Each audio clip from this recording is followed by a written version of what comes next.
हम चर्चा में देख रहे हैं कि जो श्रावक होता है, जब वह महाव्रत को अंगीकार करने में असमर्थ है तो उसे अणुव्रतों को अंगीकार करने के लिए प्रेरित किया जाता है। और अणुव्रतों के अंतर्गत जो पांच पाप है, उन पांच पापों में आने वाले अतिचार और उन पांच पापों को पुष्ट बनाए रखने के लिए कुछ भावनाएं भाई जाती है, उसका चिंतन अब हम करने वाले हैं। देखिए, भावनाएं इसलिए भाई जाती है क्योंकि शिथिलता उसमें पतन ना हो गए। और अतिचार इसलिए बताए जाते हैं कि हमसे अगर कुछ गलती हुई है तो वहाँ से उठने के लिए। ओके, दो बातें कह रहे हैं, एक तो पतन नहीं होने के लिए भावना भानी, और उठने के लिए अतिचारों का चिंतन होना। देखिए, थोड़ा सा एक विचार करते, जैसे हमको कंठपाठ करना है, तो हमने किसी कोई चीज़, मान लीजिए कि हमने रत्नकरण श्रावकाचार्य ग्रंथ ये सब 151 150 गाथा श्लोक हमने याद किए। अब याद किए, ये तो क्या हो गया, एक बार हो गया। अब बार बार इसका रिपीटिशन करना, बार बार इसको स्मरण करना, ये तो हो गई भावना। ओके। और हम इसके इसके आश्रित परिणामों को, इसके अनुसार अपने परिणामों को बनाते रहे, अगर स्खलन होता है तो हम स्वयं को टटोले, वो अतिचार होगा। कहने की बात इतनी है कि अतिचार और भावनाएं ये एक टू वे प्रोसेस है। भावनाएं एक पॉजिटिव पक्ष है और अतिचार एक नेगेटिव पक्ष है।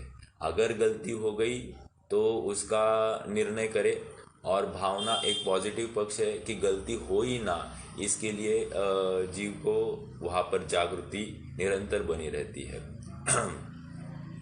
तो आइए, अब हम 54वां श्लोक देख रहे थे। अहिंसा अनुव्रत के अतिचार जिस श्लोक में बताए गए थे, एक बार श्लोक को पढ़ते हैं और फिर उसके माध्यम से और कुछ चिंतन है तो उसका विचार करेंगे। छेदन बंधन पीड़न मतिभारारोपणं व्यतिचारः आहार वारणापि च स्थूलवदाद्युपरते पंच। क्या कह रहे हैं? छेदन बंधन पीड़न। छेदन, किसी जीव का छेदन नहीं करना। बंधन, किसी जीव को बंधन में नहीं डालना, किसी को पीड़ा नहीं पहुंचाना। तीन बातें हो गई।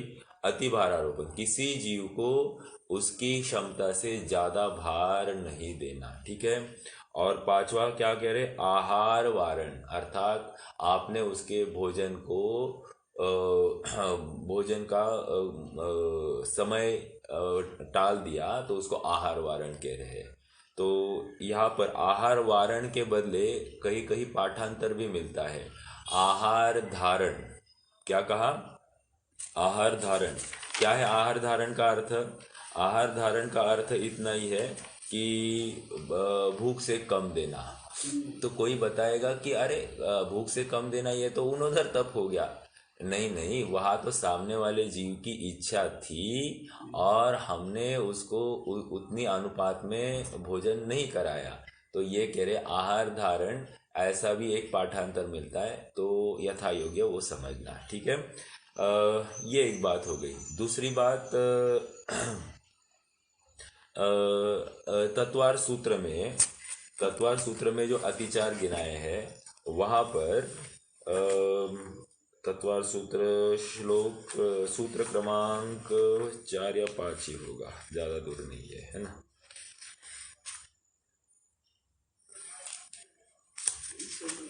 शॉर्टेज कार्य धान्य घर में कोठा भरा गया,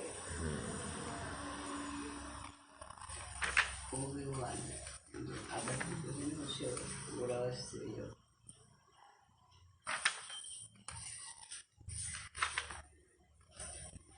हाँ जी, ये देखिए, व्रत के प्रकार बताए और वहाँ पर भावना दे रहे। अच्छा, तो इसके अतिचार आगे होंगे। हाँ, आ गया। देखिए, बंध वध, सूत्र क्रमांक 25, सूत्र क्रमांक 25, बंध वध छेद अति भारारोपण अन्नपान निरोधा। ठीक है, 5 बातें आ रही है। बंध, वध, छेद, अति भारारोपण, अन्नपान निरोधा। अब अपनी यहाँ से कौन सी बात नहीं आ रही है? अगर आप श्लोक को देखते हैं तो छेदन, बंधन, पीड़न, और यहाँ पर क्या कह रहे हैं? बंधन, वध। ठीक है, वध, बंधन, वध, छेदन। ओके, तो छेदन आ रहा है, बंधन आ रहा है, पीड़न नहीं आ रहा है। ठीक है, तो यहाँ पर पीड़न के बदले क्या है? वध है, वध। ठीक है, तो लगभग एकार्थवाची है। पीड़ा देना मतलब वो प्राणों का घात करने में निमित्त होता है। इस अपेक्षा से पीड़ा कहो या वध कहो, एक ही बात है। ठीक है, तो ये एक बात, थोड़ा सा अंतर है तत्वार सूत्र में। सूत्र क्रमांक 25, 7वें अध्याय का सूत्र क्रमांक 25।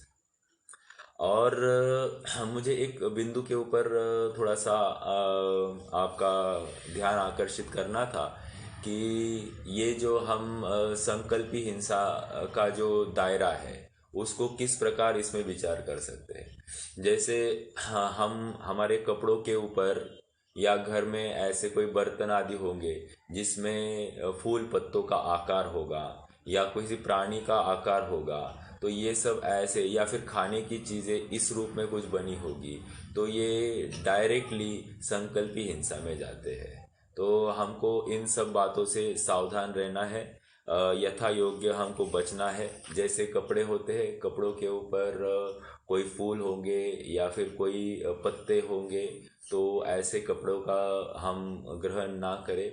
या फिर बच्चों के भी शर्ट्स होते हैं, उनके ऊपर अक्षर आदि काफ़ी होते हैं, तो उसका विचार करें। या मिकी माउस, डोनाल्ड डक ऐसे रहते हैं, तो वो हम बिल्कुल नहीं ले। या बैग्स आती है, बैग्स के पीछे वो बराबर वो मिकी माउस या डोनाल्ड डक जैसे कोई वो व्यवस्था होगी, तो बिल्कुल हमको उनको अनुमोदन नहीं करना चाहिए।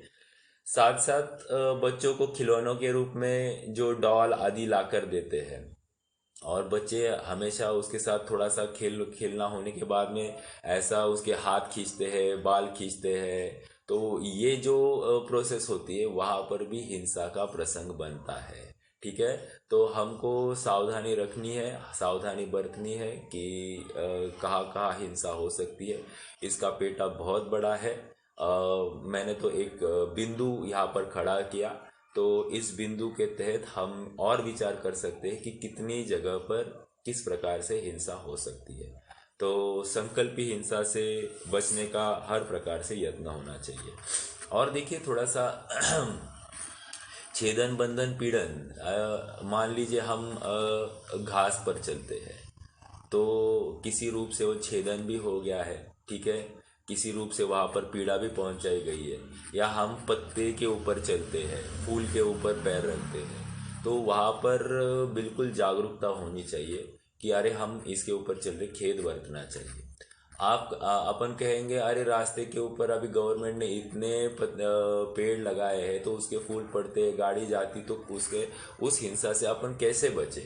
बात बिल्कुल सही है, हम बिल्कुल नहीं बच सकते, लेकिन इसमें इतना ही प्रयास होना चाहिए कि हम जो रास्ते का अवलंबन करेंगे वो थोड़ा सेफ होगा, एक बात। और दूसरी बात यह है कि हम ज़्यादा से ज़्यादा गमन कम कैसे हो इसका विचार करें। जो अशक्य है, जाना अत्यंत ज़रूरी है, उसमें तो टाला नहीं जा सकता, तो वो बात अलग है, लेकिन जहाँ पर संभव है वहाँ पर बचने का हम प्रयास करेंगे। तो ये एक बात अहिंसा के अतिचार के तहत हमने देखी। एक बार श्लोक का प्रश्न है क्या भैया? हेलो, हाँ बोलिए बोलिए। कल अतिचार के 4 भेद में अतिक्रम व्यतिक्रम वो एग्जैक्टली क्या है, मतलब एग्जैक्टली? हाँ हाँ हाँ, देखिए अतिचार के जो 4 भेद बताए हैं, अतिक्रम, व्यतिक्रम, अतिचार, अनाचार। ठीक है, अतिक्रम, व्यतिक्रम, अतिचार, अनाचार। तो यहाँ पर अतिक्रम, व्यतिक्रम और अतिचार ये ऐसे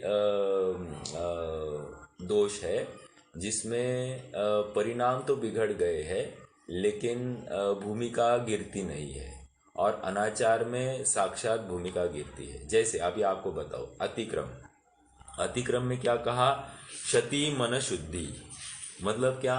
मन की शुद्धि का क्षति होना, कमी होना, तो इसको हमने अतिक्रम में डाल दिया। फिर उसको आगे ले लिया, क्षति मन शुद्धि विधेर अतिक्रमम। ओके, उसमें थोड़ी सी प्रवृत्ति हो गई, या मन की क्षति हो गई थी पहले इसमें, दूसरे इसमें वहां पर थोड़ी सी प्रवृत्ति हो गई। आपने क्या क्या मन की क्षति? हाँ, मन की क्षति होना। मन की क्षति होना मतलब परिणाम थोड़ा सा कषाय से युक्त, कषाय की तरफ झुकना। जैसे उदाहरण दूँ आपको, एग्जाम्पल ही देते हैं। जैसे पहले साधारण उदाहरण देता हूँ, फिर उसके बाद में हम अप्लाई करने की कोशिश करेंगे।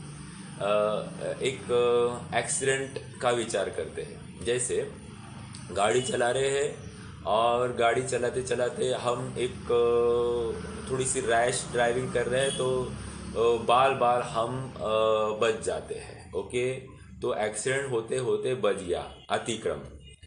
व्यतिक्रम में क्या हुआ है कि एक्सीडेंट तो हुआ नहीं है, लेकिन हम जमीन पर गिर गए हैं। ओके, मतलब ऐसा कोई बहुत आपातकालीन नहीं हुई है, बस हम गिर गए हैं। ठीक है। और अतिचार में हम गिरकर हमारे हेलमेट को लगी है, या यूं कहिए कि हेलमेट है इसलिए हम बच गए, नहीं तो हमको तकलीफ होती थी। ये अतिचार में लेंगे। और अनाचार में तो ये हो गया कि एक्सीडेंट साक्षात हो गया है, और काफ़ी वहाँ पर जख्म, या जो कोई एक्सीडेंट के माध्यम से जो कोई होना था वो हो गया है। तो ये इस प्रकार चार बातें हैं। अब हम इसको अपने एप्लीकेशन में लेते हैं, एक परिणाम को विचार करते हैं। जैसे अहिंसा। अहिंसा की बात है तो अपन ने देखा कि किसी के पास में गाड़ी है। ओके, अभी अनुरति तो बिल्कुल इसको ऐसे उसके भी दोष आते हैं। ठीक है, परिणाम ऐसे बिगड़ जाए तो उसको सुधारने का वो यत्न करेगा। और देखो, जैसे उसने गाड़ी देखी और उसने कहा अरे काश ये गाड़ी मेरे पास होती। ओके, तो ये क्या हो गया? अतिक्रम में क्या होगा कि गाड़ी को देखकर वाव करना, बहुत अच्छी गाड़ी है। ओके, ये क्या हो गया? मन के परिणाम की क्षति हो गई। ठीक है। फिर अतिक्रम। व्यतिक्रम में क्या हो गया कि उसने ऐसे विचार करा कि काश ये गाड़ी अपनी हो जाती। ओके, दो। तीसरा, अतिचार में उसने ऐसा विचार किया कि ये मैं खरीद ही लूँ। ओके, उसमें वो प्रवृत्ति करे। और लास्ट में जो बात है, उसने गाड़ी खरीद ली। अब आप कहोगे कि गाड़ी खरीदने में साहब क्या प्रॉब्लम है? मैं प्रॉब्लम की बात नहीं कर रहा हूँ, हम तो एग्जाम्पल सेट कर रहे हैं कि वो वहाँ पर प्रवृत्ति करेगा या नहीं करेगा। इस स्तर पर अपन और चाहे वैसे ये ले सकते हैं। या थोड़ा सा और ये बताओ कि मान लीजिए कि अपने घर पर कोई शाम को आ गया, हमारे बहुत करीबी हमारे स्नेही है, और वो बस दिन ढलते आ गए हैं और काफ़ी दूर से आए हैं, तो हमको सहज ही ऐसा भाव हो रहा है कि हम उनको एटलीस्ट पानी तो पूछे। तो ये क्या हो गया? क्षति मन शुद्धि, मन की शुद्धि की क्षति हो गई। फिर हमने उनको आप बहुत लेट आए, आपको पानी देने का भी हमको मौका नहीं मिला।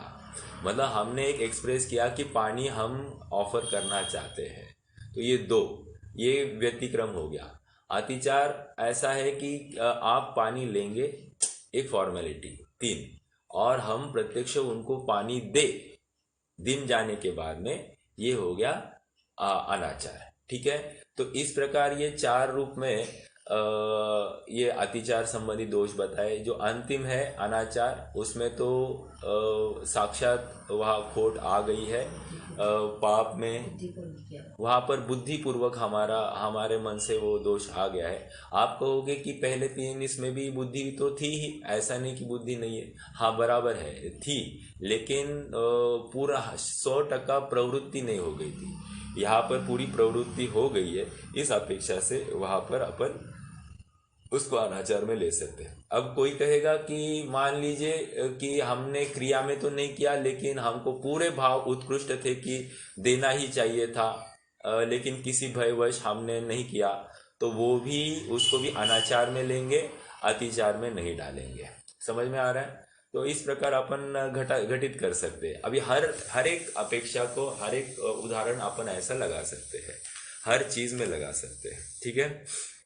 जैसे रात्रि भोजन है, या रात्रि में कोई वस्तु लेकर आना, ये सब बातें अपन इसमें लगा सकते हैं। या फिर किसी को बर्थडे विश करना, किसी के एनिवर्सरी में जाना, ये सब में अपन सब जगह पर लगा सकते हैं। क्योंकि हम पुरुषार्थ सिद्धि उपाय की उस पर्टिकुलर स्तोत्र को अपन याद रखें कि अप्रादुर्भाव खलु रागादि नाम।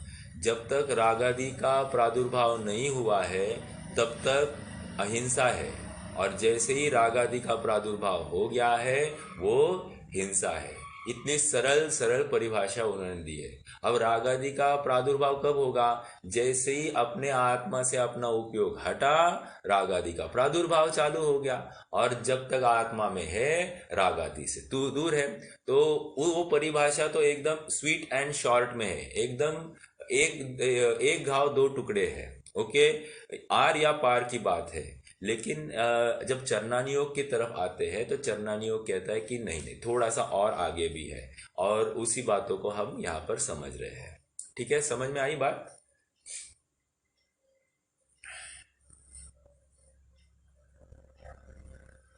ठीक है भाई। हाँ जी।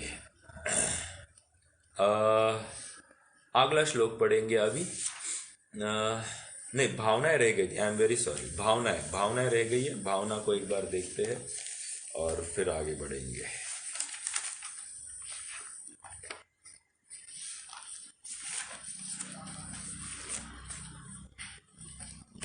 मेरे ख्याल से सूत्र नंबर 4 है भैया। 4 है, बराबर।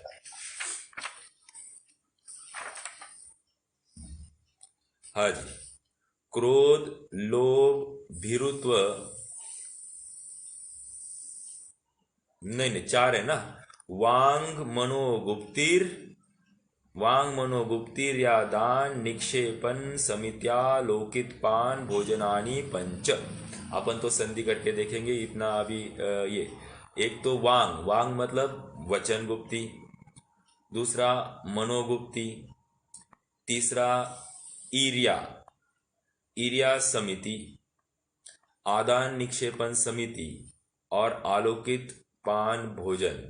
ये 5 अहिंसा अनुव्रत की भावनाएं हैं।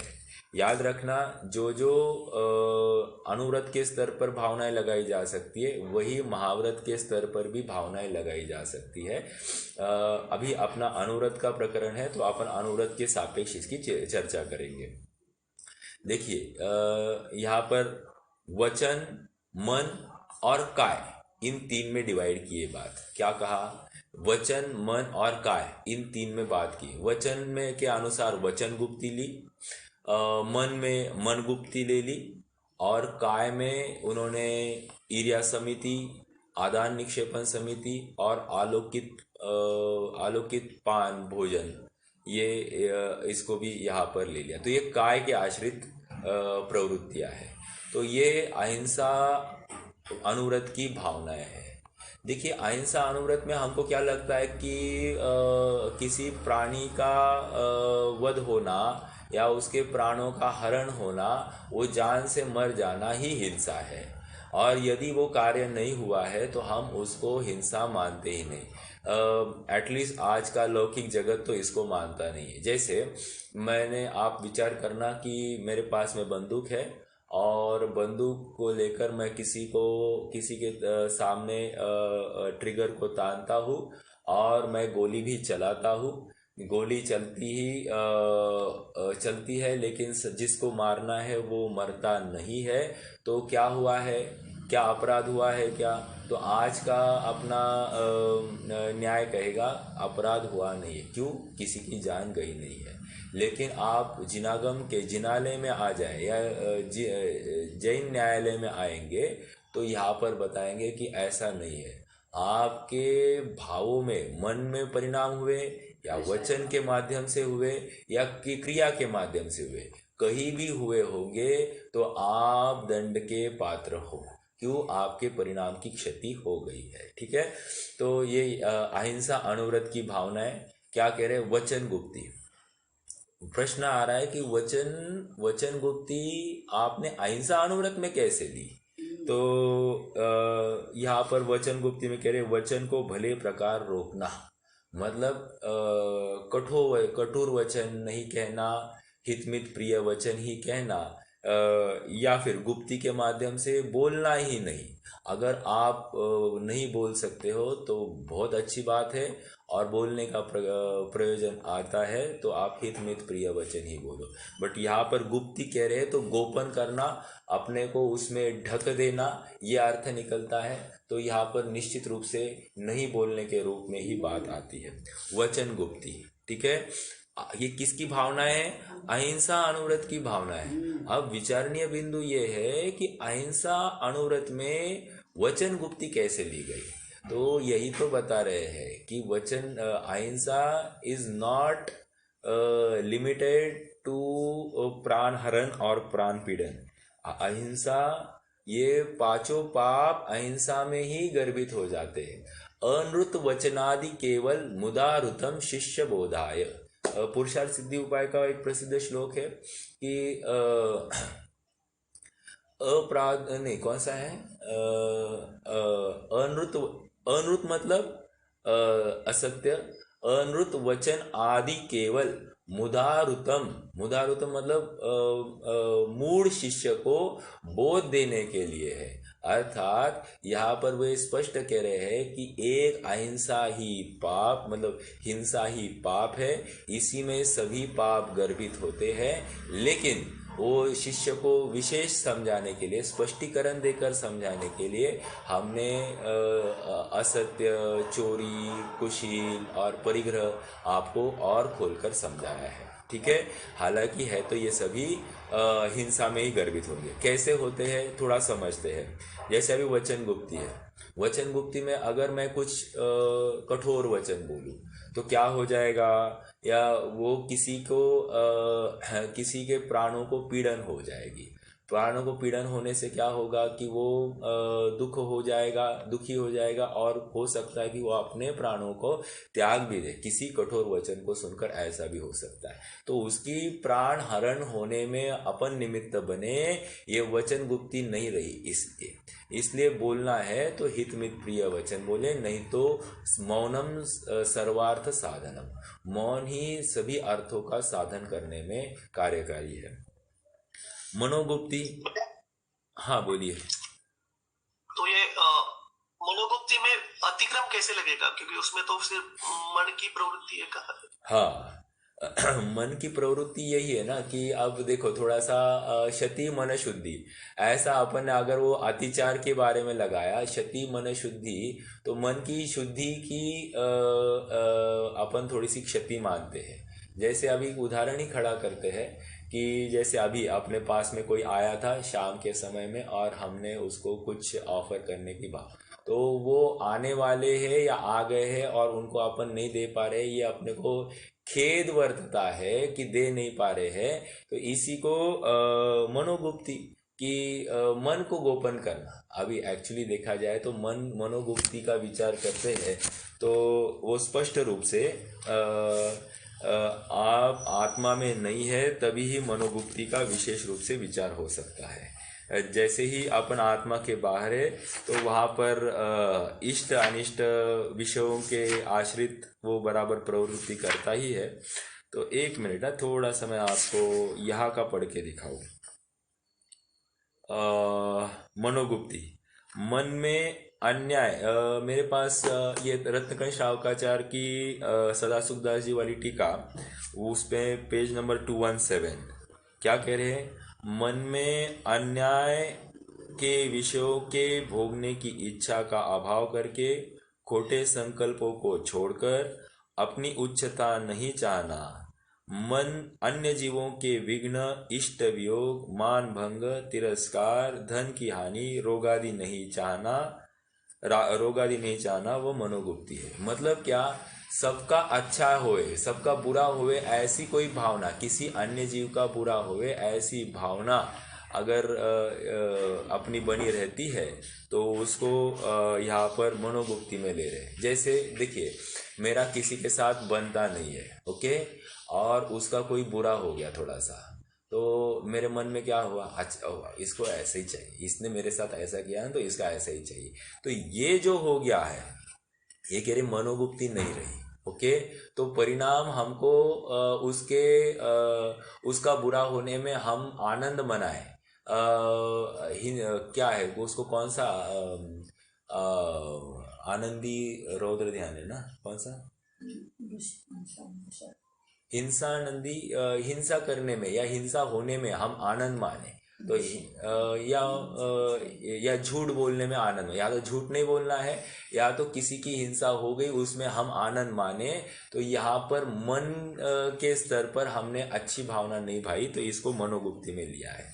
हालांकि ये बिल्कुल आपका प्रश्न अगर उसमें जाएंगे तो मनोगुप्ती वो तो एकदम लास्ट स्टेप में आते, ये बहुत स्थूल रूप से इसको मनोगुप्ती में घटित करने की कोशिश कर रहे हैं, ठीक है। हालांकि ये भी किसी न किसी वचन के माध्यम से या क्रिया के माध्यम से ही झलकने वाले हैं। मनोगुप्ती को अपन ऐसा डायरेक्टली अपन नहीं पकड़ सकते, उसको शब्दों में बांधने की कोशिश की है, ठीक है। आइए आगे देखते हैं। वचन गुप्ती, हास्य के वचन, विवाद के वचन, अभिमान के वचन नहीं कहना, हिंसा के, कलह के, अपयश के कारण रूप वचन नहीं करना, वो वचन गुप्ती है। अब फिर से यहाँ पर मनोगुप्ती और इसमें ऐसा कोई खास फर्क नहीं दिखाई दे रहा है, बस इसको वचनों के तहत उसमें बिठा रहे हैं और उसको परिणामों के तहत बिठा रहे हैं। हालांकि परिणाम हुए बिना वचनों में आएगी नहीं बात, लेकिन यहाँ पर उसको वचन गुप्ती निमित्त की तरफ से कथन किया जा रहा है, इसलिए वचन गुप्ती में उसको घटित करके दे रहे हैं, ओके। अब क्रियाओं की तरफ, क्रिया के माध्यम से कह रहे ईर्या समिति, मतलब देखकर चलना, ओके। पहली बात कह रहे देखकर चलना, मतलब ऐसा भी ये हमारी जो इंद्रिया है ये हमको इसका दुरुपयोग नहीं सदुपयोग करने के लिए ये इनकी प्राप्ति हुई है, तो यह जीव निरंतर इनके माध्यम से इसका सदुपयोग ही करे। यदि वो दुरुपयोग करता है तो उसके वे इंद्रिया नियम से काल आने पर छीनी जाती है, या वो फिर से उसका स्वामी बनने में समर्थ नहीं होगा। कहने की बात इतनी है कि ईर्या समिति मतलब आंखों से देखने की बात है, या चलना कैसा चाहिए उसकी बात है। तो एकदम जोर से नहीं चलना, एकदम व्यवस्थित रफ्तार से चलना, देखकर चलना, इसके लिए ये ईर्या समिति है।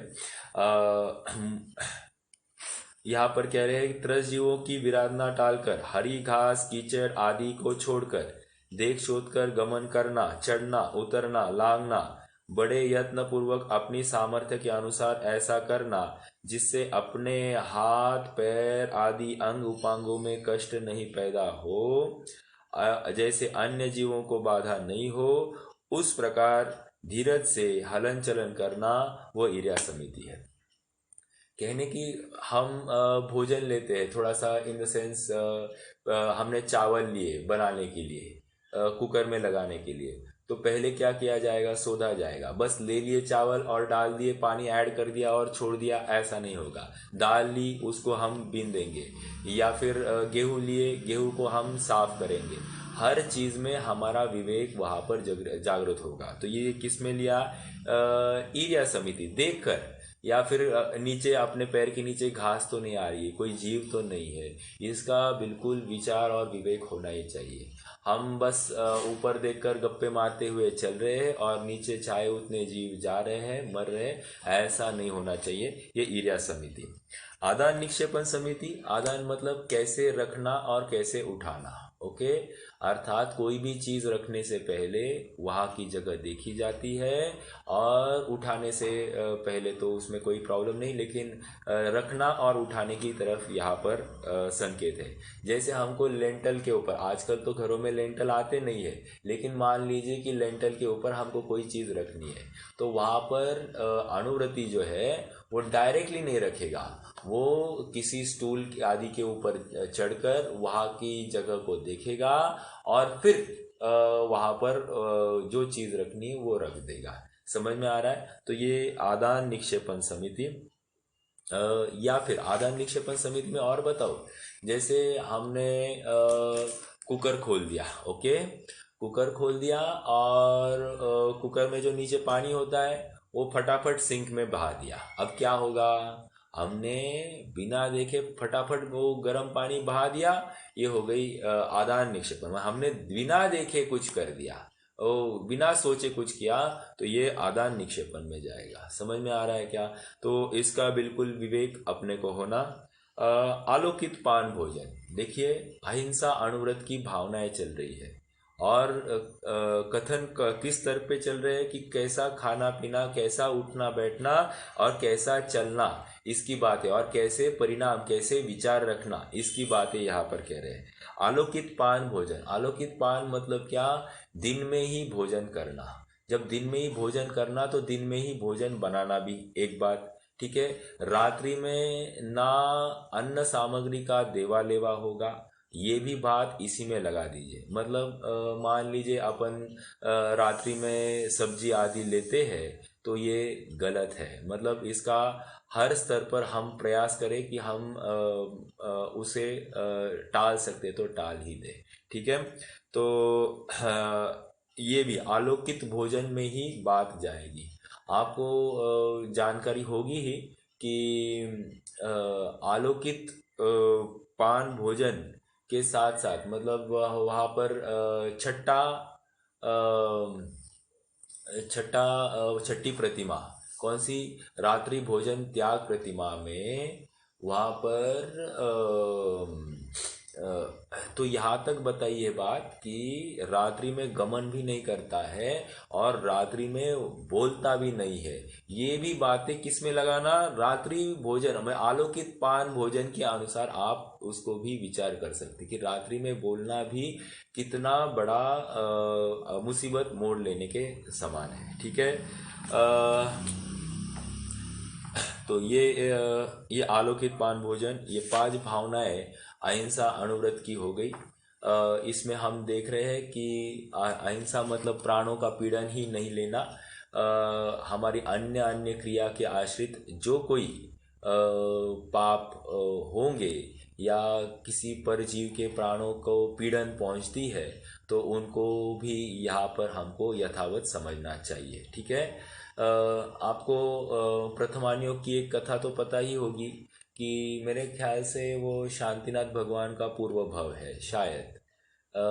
वहाँ पर उन्होंने आटे के मुर्गे बनाए थे और उन आटे के मुर्गों के माध्यम से उनकी गर्दन तोड़ दी थी, जिसके फलस्वरूप उनको नरक आदि को गमन करना पड़ा था।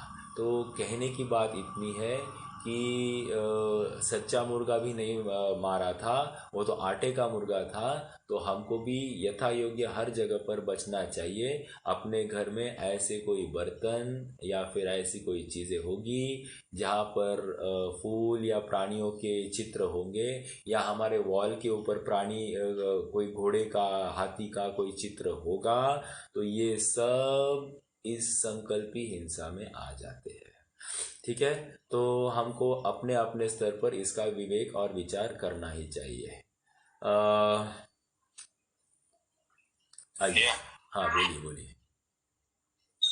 आपने ये वो बताया ना छठी प्रतिमा का, हाँ, वो छठी प्रतिमा का वो चलना भी नहीं है और गमन भी नहीं करना है, वो तो आदान निक्षेपण में आएगा ना, आलोकित पान भोजन में कैसे आएगा? अच्छा, आलोकित पान में ये है कि दिन में ही जो कोई क्रिया करनी है वो दिन में ही करनी है, रात्रि में नहीं करनी। इस अपेक्षा से मैंने उसको उसमें लिया। बिल्कुल वो देखकर ईर्या समिति में भी आती ही आती है, लेकिन आलोकित पान की तरफ वहाँ पर भी कोई ना कोई ग्रहण हो गया है, चलना या बोलना, अपने परिणाम किसी न किसी रूप में प्रवृत्त हो गए हैं, इस अपेक्षा से वहाँ पर भी अपन ने घटित करके देखा। ठीक है। देखो, ये जो है ना, भले ही हमको थोड़ा सा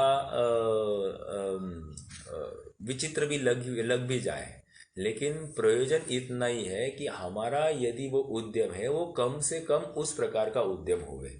बस ये यहाँ का प्रयोजन है। जो शक्य है वो करे, अशक्य की श्रद्धा करे।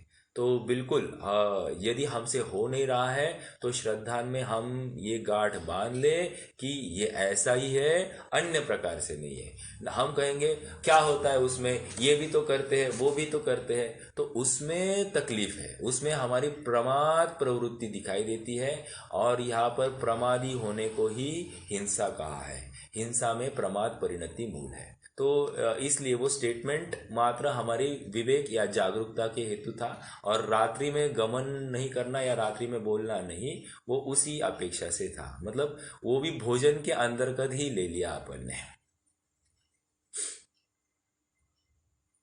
ठीक है। हाँ, बैठिए। हाँ, थोड़ी सी आपका बिल्कुल मंतव्य ठीक है, लेकिन रात्रि में कोई भी क्रिया करना वर्जित है, ये मूल प्रयोजन है। तो उसको अपन पान के अंतर्गत, पान मात्र अपन मात्र भोजन पान के माध्यम से नहीं ले, तो इसमें आपको और इसका पेटा खुलता हुआ दिखाई देगा। जहाँ पर रात्रि में अपन मान लीजिए मॉलिश करते हैं, ये भी नहीं बैठेगी बात। मतलब ये भी क्या है, डायरेक्टली भोजन में जाती है। समझ में आ रहा है क्या? तो हमको यथा योग्य हर स्तर से बचना चाहिए। जैसे अपन रात्रि में थोड़ा सा तेल लगा देते सर को, हो सकता है, तो ये भी नहीं चलेगा, ये भी पान में जाएगा। देखो अपन अभी कितनी डेप्थ में जा सकते, जाने के लिए कितना डेप्थ है हमको यहाँ पे ख्याल में आ रहा है। विचार करो तो हर चीज में हमको बाधा दिखाई देती है। बाधा क्यों दिखाई देती है? क्योंकि आज तक अपनी वैसी स्वैराचार की प्रवृत्ति थी, या फिर हमने इसके बारे में विचार किया नहीं था। अब ये पहलू मिल गया, ये एंगल मिल गया, तो शायद हम अगली बार जब करेंगे तो उसके बारे में विचार करेंगे, सोचेंगे हाँ ये गलत है, ऐसा नहीं होना चाहिए। अपने को प्रयास करना चाहिए कि हम इन कार्यों को टालकर दिन में जितना हो सके उतना ही करना चाहिए। ऐसा हम बिल्कुल हमारा अभिप्राय बना सकते हैं। ये उसके पीछे का हेतु है भैया। चलिए अगला श्लोक देखते हैं। श्लोक नंबर 55। सब एक बार दोहराते हैं। स्थूलमलिकं न वदति न परा न वादयति सत्यमपि विपदे यत्तद् वदन्ति सन्तः स्थूलमृषा वादवैरमनम्। फिर से, स्थूलमलिकं न वदति न परा न वादयति सत्यमपि विपदे यत्तद्वदन्ति सन्तः स्थूलमृषा वादवैरमनम्। संधि देखते हैं। देखो, स्थूलम लिकम ऐसा नहीं पढ़ना है। स्थूलमलिकम न वदति, स्थूलमलिकम न वदति, वो स्थूल एक साथ पढ़ना है, एट अ फ्लो। ठीक है। स्थूलम लिकम ऐसा नहीं पढ़ना है। ठीक है। या स्थूलम अलिकम ऐसा भी नहीं पढ़ना है। पढ़ना तो ऐसा ही, स्थूलम अलिकम न वदति। ठीक है। तो संधि देखते पहले। स्थूलम अलिकम, अलिकम न वदति न परान वादयति, न परान वादयति सत्यम अपि विपदे, सत्यम अपि विपदे यत् तत् वदन्ति, यत् तत् वदन्ति सन्तः स्थूलम स्थूल मृषावाद वैरमणम, वैरमणम। देखो क्या कह रहे हैं। स्थूलम अलिकम न वदति। अलिक मतलब झूठ, अलिक मतलब झूठ। स्थूल झूठ नहीं बोलता है। एक, न परान वादयति, पर से भी नहीं बुलवाता है। न परान वादयति, पहला स्थूलम अलिकम, न वदति, स्वयं नहीं बोलता है, कृत के स्तर पर। ओके, न परान वादयति ये कारित के स्तर पर, ठीक है। सत्यमपि विपदे, सत्यमपि विपदे, ऐसा सत्य भी नहीं बोलता है जो विपदा का कारण है। सत्य है लेकिन विपदा है, विपदा का कारण है, तो ऐसा सत्य भी नहीं बोलना चाहिए, ठीक है। ये किसकी बात चल रही है? सत्य अनुव्रत का स्वरूप बता रहे हैं, ठीक है। तो क्या क्या कह रहे हैं? स्थूलम अलिकम, स्थूल झूठ नहीं बोलना, दूसरों से झूठ नहीं बुलवाना, और ऐसा सत्य भी नहीं बोलना जो विपदा का कारण है। यत, जो, यत मतलब जो, तत् जो उसे वदंती, उसे वदंती संतः, संतः मतलब साधु पुरुष, ठीक है, या यहाँ पर गंधर आदि महापुरुष ले रहे हैं। स्थूल मृषावाद वैरमणम, स्थूल मृषावाद विरति है, वैरमणम या त्याग है, अर्थात सत्यानुव्रत का की बात है यहाँ पर, या असत्य का त्याग है, ठीक है। तो वैरमणम मतलब त्याग, विरति। तो स्थूल मृषावाद का त्याग, स्थूल झूठ का त्याग, ऐसा बताया जा रहा है। देखो अब यहाँ पर 5 बातें नहीं बताई गई, ठीक है। वैसे आगे अतिचार में 5 बातें बताएंगे, यहाँ पर तो मात्र स्वरूप बताया, ठीक है। तो झूठ बोलना नहीं, और अन्य से बुलवाना नहीं, और ऐसा भी सत्य नहीं बोलना जो विपदा का कारण होगा।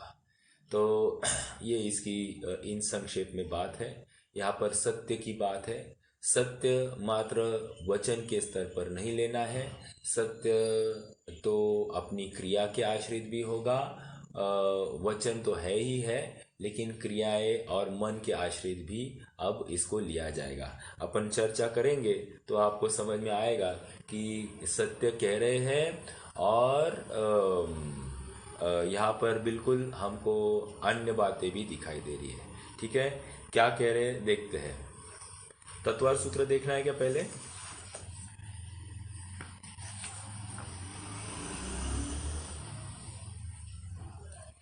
हाँ जी, क्या कह रहे हैं? मिथ्या उपदेश, रहोभ्याख्यान, कूटलेख क्रिया, ये भावना है भैया, भावना है ये। तो हम पहले अतिचार देखेंगे ना। 26 नंबर का सूत्र है। मिथ्या उपदेश, रहोभ्याख्यान, कूटलेख क्रिया, न्यासापहार, न्यासापहार, साकार मंत्र भेदा, साकार मंत्र भेदा। अब देखो ये क्या क्या कह रहे हैं। मिथ्या उपदेश, गलत उपदेश नहीं देना। अब कौन सा उपदेश है यहाँ पर? देखो, जैसे कोई हमको पूछे, सीधी सीधी बात है कि मेरा हित किस में है, तो उसको मोक्ष में ही तुम्हारा हित है ये कहना। तुम्हारा हित ये करो वो करो इसमें है, या इस भगवान को पूजो उस भगवान को पूजो, या ये माला फेरो, इसमें नहीं है। देखो सत्य बात ही बतानी चाहिए, गलत बात या फिर मिथ्या उपदेश जो यथार्थ उपदेश नहीं है उसको अगर हम देते हैं उसको मिथ्या उपदेश में लेंगे। जो वस्तु स्वरूप से विपरीत है उसको हम मिथ्या उपदेश लेंगे। जैसी वस्तु है वैसा नहीं कहना, ये मिथ्या उपदेश में जाएगा। दूसरा रहोभ्याख्यान, रहोभ्याख्यान मतलब क्या? रहस्य, ये शब्द रहोभ्याख्यान रहस्य इस शब्द से निकलता है। रहस्य मतलब एकांत, ओके। तो रहोभ्याख्यान, आख्यान मतलब वचन।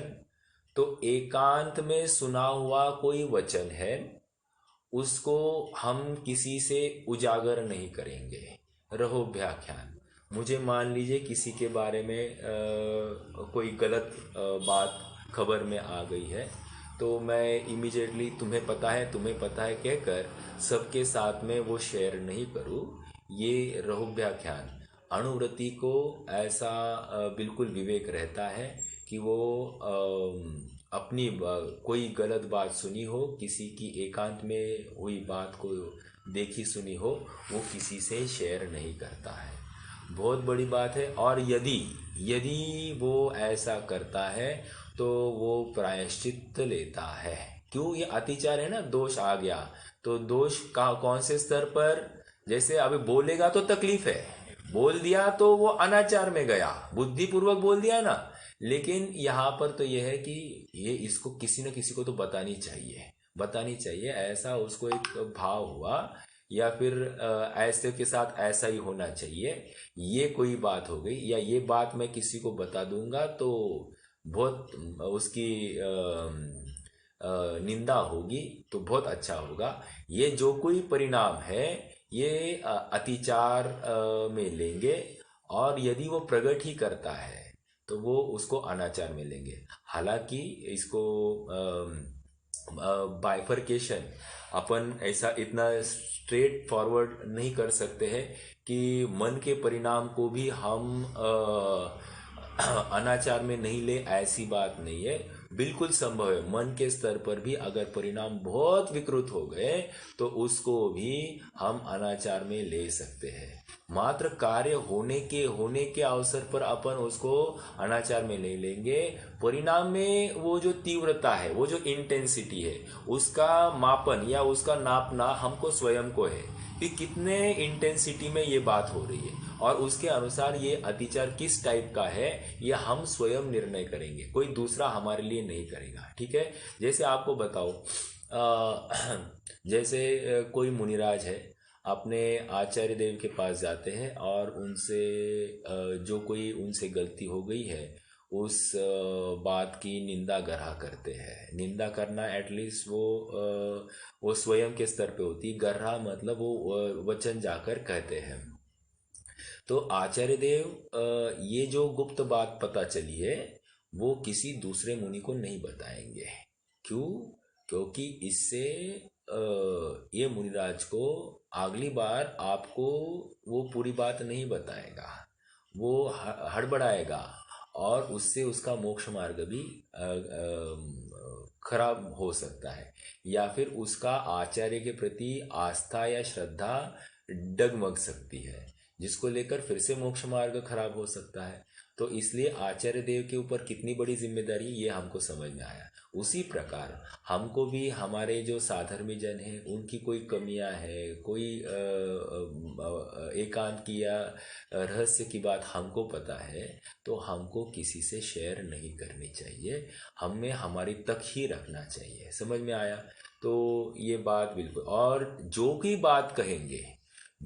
बात कहेंगे वो ऐसी कहेंगे कि सामने वाला किसी को बताएगा तो भी कोई हर्जा नहीं है, वही बात बोलेंगे। अगर वो बात नहीं है तो हम वो बात भी नहीं बोलेंगे।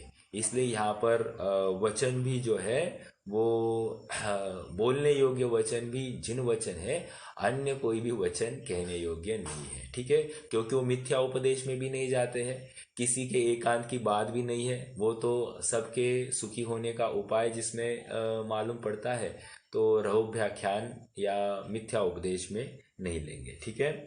आगे बढ़ते हैं। कूटलेख क्रिया।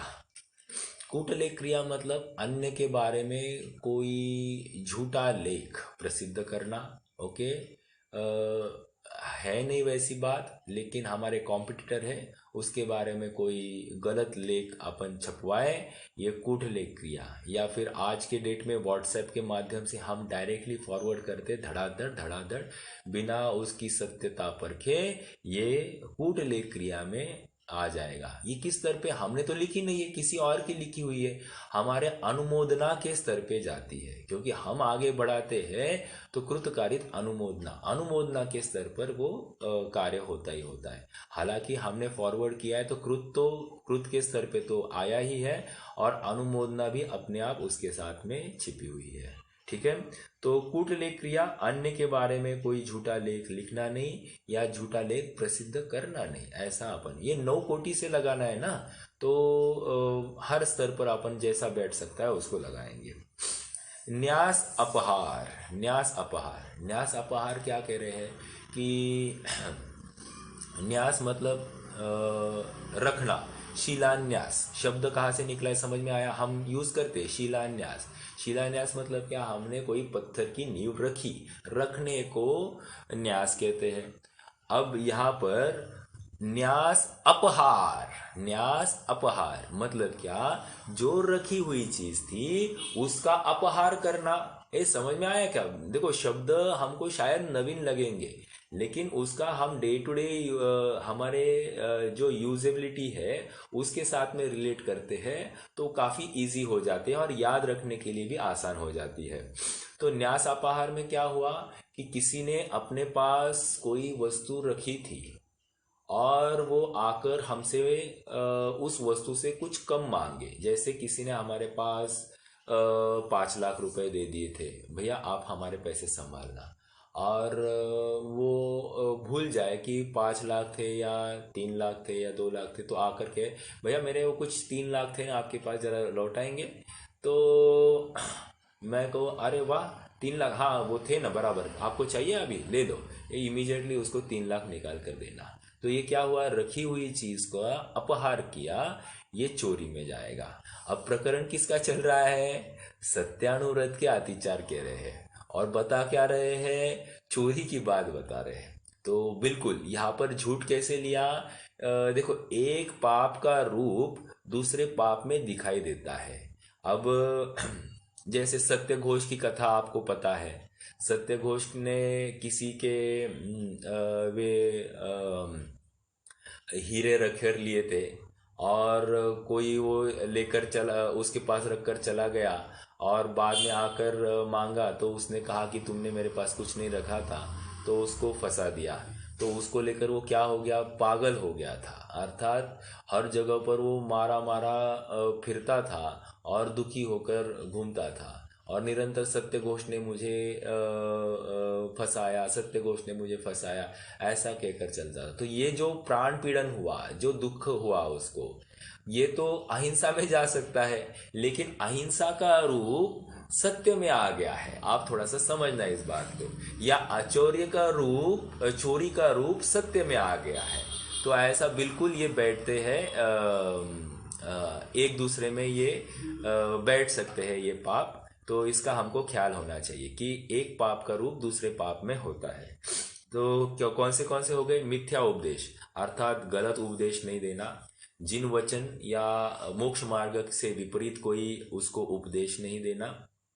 दूसरा रहुव्याख्यान, एकांत की बात कोई होगी, उसकी कोई गुप्त बात होगी, वो किसी के साथ में ओपन नहीं करना। कूटलेख के क्रिया, किसी के बारे में कोई गलत लेख छापना नहीं या उसको आगे बढ़ाना नहीं। न्यासापहार, किसी ने अपने पास रखी हुई वस्तु को उसकी मांग होने पर कम देना और वो भूल गया हो, ऐसा भी करते हैं, तो न्यास अपहार। ओके। अब लास्ट में क्या है, साकार मंत्र भेदा, किसी कारण दूसरे के मन की बात जान उसे अन्य को प्रकट कर देना। साकार मंत्र भेदा मतलब क्या, मैंने किसी से बात जान ली, और 1 मिनट, हाँ 1 मिनट, वो बंद करना, दूसरे हिस्से से लगा देना।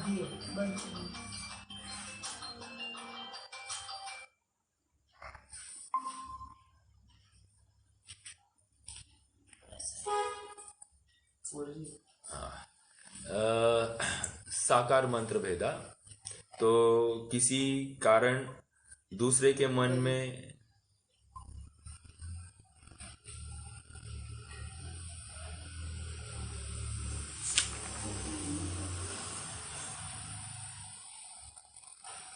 गया, किरक सर अपना दीदी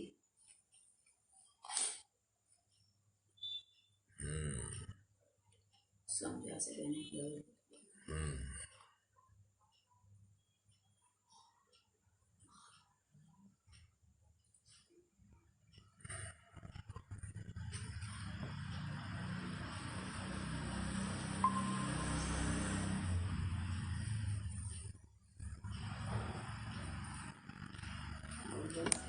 हाँ जी। एक फ़ोन आया था इसलिए वो नेटवर्क चला गया, कोई बात नहीं। साकार मंत्र भेदा, किसी कारण दूसरे के मन की बात जान उसे अन्य को प्रकट कर देना। मतलब हमको ये थोड़ा बहुत रहोव्याख्यान जैसा ही लगता है, लेकिन यहाँ पर फिर से किसी न किसी रूप में आप उसको अन्य को प्रकट कर ले, ऐसी बात यहाँ पर आ गई है। एक बार हम श्लोक नंबर 56 भी देखते हैं, मात्र शब्दों को पकड़ते हैं वहाँ पर, और यहाँ पर क्या कहना चाहते हैं अतिचार के बारे में ये भी समझते हैं। और अभी हमने जो तत्वार सूत्र के अतिचार पढ़े वो इसके साथ मैच करके देखेंगे, ठीक है। वो ये करेगा पैशून्य, कौन सा पैशून्य? पैशून्य, पैशून्य यहाँ पर कहाँ है भैया? वो अब मैं तत्व रत्नकण शावकाचार में पढ़ूंगा, अब उसकी चर्चा करेंगे अपन। ये तो अपन ने पहले तत्वार सूत्र को पढ़ा, अभी रत्नकण शावकाचार से पढ़ेंगे वो श्लोक, ठीक है। तो अपन सबके अर्थ शब्द भी समझेंगे, ठीक है। परिवादरहो व्याख्या पैशून्यम कूटलेखकरणं च न्यासापहारितापि च व्यतिक्रमा पंच सत्यस्य। फिर से, परिवादरहो व्याख्या पैशून्यम कूटलेखकरणं च न्यासापहारितापि च व्यतिक्रमा पंच सत्यस्य। संधि देखेंगे। परिवाद 1, रहोव्याख्या 2, पैशून्यम 3, कूटलेखकरणम 4, न्यासापहार, न्यासापहार, न्यासापहारी, न्यासापहारित अपि, न्यासापहारित अपि, हाँ बराबर, च व्यतिक्रमा, व्यतिक्रमा पंच सत्यस्य। व्यतिक्रमा पंच सत्यस्य मतलब सत्य अनुरत के 5 अतिचार बता रहे हैं। व्यतिक्रमा मतलब अतिचार, पंच मतलब 5, सत्यस्य मतलब सत्य अनुव्रत के 5 अनुव्रत अतिचार बता रहे हैं। कौन से? परिवाद। परिवाद को हमने तत्वार सूत्र में क्या देखा था? मूर्छावाद, ठीक है। परिवाद मतलब मूर्छावाद अर्थात मिथ्या उपदेश, ओके। यहां पर अर्थ भी देखते। यहां परिवाद का अर्थ मिथ्या उपदेश देना, जो चारित्र स्वर्ग व मोक्ष का कारण है उस चारित्र के संबंध में अन्यथा उपदेश देना, वह परिवाद नाम का अतिचार है, ओके। रहोव्याख्या, रहोव्याख्या हमने देखा कि किसी की एकांत की बात को हम प्रकट करें, तो रहोव्याख्यान वैसे का वैसा है। परिवाद के बदले वहां पर है मिथ्या उपदेश, ओके। अब कूटलेख क्रिया देखते हैं। कूटलेख क्रिया, वहां पर कूटलेख क्रिया है जो हम किसी के विरुद्ध कोई गलत लेख छापे या प्रकट करे, कूटलेख क्रिया। और न्यासापहार, न्यासापहार भी वहां पर है। न्यासापहार कहकर वे किसी के रखी हुई चीज का अपहरण करना, वो न्यासापहार हो गया। अब बचा कौन सा? पैशून्य, किसी की कोई कमजोरी जानकर उसका बिगाड़ कराने के अभिप्राय से किसी को छिपा कर कहना, चुगली कर देना, यह पैशून्य नाम का अतिचार है। अभी साकार मंत्र भेदा, साकार मंत्र भेदा का अर्थ भी वैसा इशारे के माध्यम से कहना, ऐसा भी लगा सकते हैं। देखो, शरीर की चेष्टा और भोज चलाना आदि से और का अभिप्राय जानकर ईर्ष्या से प्रकट कर देना, ये साकार मंत्र भेदा यहाँ पर अर्थ लिया है। देखो, अभी अपेक्षा अलग अलग लगाई है। यहाँ पर इस तालिका वाले बुक में तो कह दिया किसी कारण दूसरे के मन की बात जानकर उसे अन्य को प्रकट कर देना, और यहाँ पर कह रहे हैं कि शरीर की चेष्टा और भोज चलाकर आदि से और का अभिप्राय जानकर ईर्ष्या से प्रकट कर देना। मतलब वहां पर जलनवश हम किसी की बात, गुप्त बात को हम प्रकट कर ले। देखो, फिर से ये गुप्त बात को ही प्रकट करने की बात है। कूटलेख में भी वही बात आती थी, या फिर साकार रहोव्याख्यान में भी वही बात आती थी। लेकिन यहाँ पर एक यूं कहिए कि प्रोसेस अलग है। साकार मंत्र भेदा इज बाय योर एक्शंस, आप इशारा करें, ठीक है, आप बोलेंगे नहीं, इशारा करें, ओके। और कूटलेख में आपने कोई लिखित बात छोड़ दी, और रहोव्याख्यान आपने किसी को वो व्यक्त करके बताई, तो शब्दों में आपने उसे बांध दिया। बस इतना फर्क है। लेकिन आप थोड़ा सा विचार करेंगे तो काफी हद में ये सिमिलर लाइंस पर ही चल रही है, ठीक है। तो यहाँ पर दो शब्द अलग थे, परिवाद जिसको हम मिथ्या उपदेश कहेंगे, और पैशून्य जिसको साकार मंत्र भेदा ऐसा अपन कह सकते हैं, ठीक है। पैशून्य मतलब निंदा, ऐसा भी कह सकते हैं। निंदा करना ये तो बहुत स्थूल शब्द हुआ। किस रूप में कोई आपकी गुप्त बात को पकड़कर उसके बारे में अपन उसको व्यक्त करना, ठीक है। तो इस रूप में ऐसा, जैसे मैं ये कहूँ कि मेरी पत्नी को कुछ नहीं आता है, वो तो हमेशा ऐसी बैठी रहती है, तो ये जो है हमेशा मैं ऐसा ही किसी के पास में ये बात करूं, ये क्या हो गया, उसकी निंदा हो गई, साकार मंत्र भेदा। मैं उसको दम का नहीं है, इसका आचरण ठीक नहीं, ऐसा जो कहना, ये क्या हो गया, साकार मंत्र भेदा, ओके। तो इस प्रकार से अपन यहाँ पर सत्य अणुव्रत की 5 अतिचार यहाँ पर बताए। पहले श्लोक में उन्होंने सत्य अणुव्रत का स्वरूप बताया कि वो सत्य विपदा का कारण हो। बहुत महत्वपूर्ण बात है, जो सत्य विपदा का कारण है ऐसा सत्य नहीं बोला जाता है, और हम स्वयं झूठ नहीं बोलेंगे, दूसरों से नहीं बुलवाएंगे, ये बहुत बड़ी बात है। देखो,